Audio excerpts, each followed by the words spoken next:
बाकी ये है कि एक और लफ्ज़ इसमें सवाल में मौजूद था कि ये गालिब आ जाते हैं इंसानों पर। दोस्तों, ऐसी कोई बात नहीं है। जिनको खुदा ने इंसानों पर गालिब नहीं बनाया है। इंसानों पर जिन्नों का गलबा नहीं होता। और उसकी दलील मैं आपको बताऊं, ये जो आपको कहीं कहीं ऐसे नज़र आता है, कभी कोई साबित नहीं कर सका है कि ये वाक़ई जिन्न है। ये तो जुहला की जहालत और इधर से चालाक लोगों की चालाकी रल मिल के एक सिलसिला बनाते हैं। और किसी पर कभी आपने देखा है किसी अफसर पर जिन्न आया हो, किसी पढ़े लिखे इंसान पर जिन्न आया हो, किसी बादशाह पर, किसी वज़ीर पर, किसी अफसर पर, किसी प्रोफेसर पर, कोई इंजीनियर हो जो जिनज़दा हो गया हो? सिर्फ गरीबों पर, कम वसाइल वाले पर, कम शऊर वाले पर, कम पढ़े लिखे पर ही उसने हमला करना।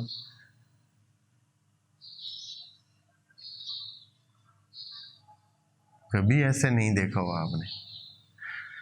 फिर ये कि शैतान क्या है, वो भी तो जिन्नों में से है। अगर जिन तो डाडिश है तो फिर तो उसको किसी को भी सब पे हमला कर देना चाहिए। मसीतें उसने बंद करवा देनी चाहिए।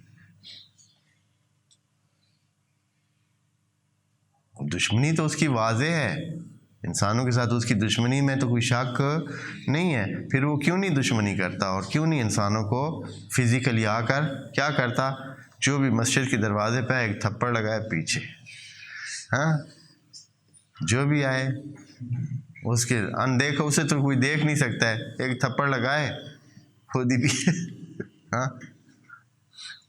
फिर उसको दूसरा थप्पड़ दूसरे को मारने की ज़रूरत नहीं पड़ेगी, वो खुद ही सबको बताएगा, ओ आगे खले बने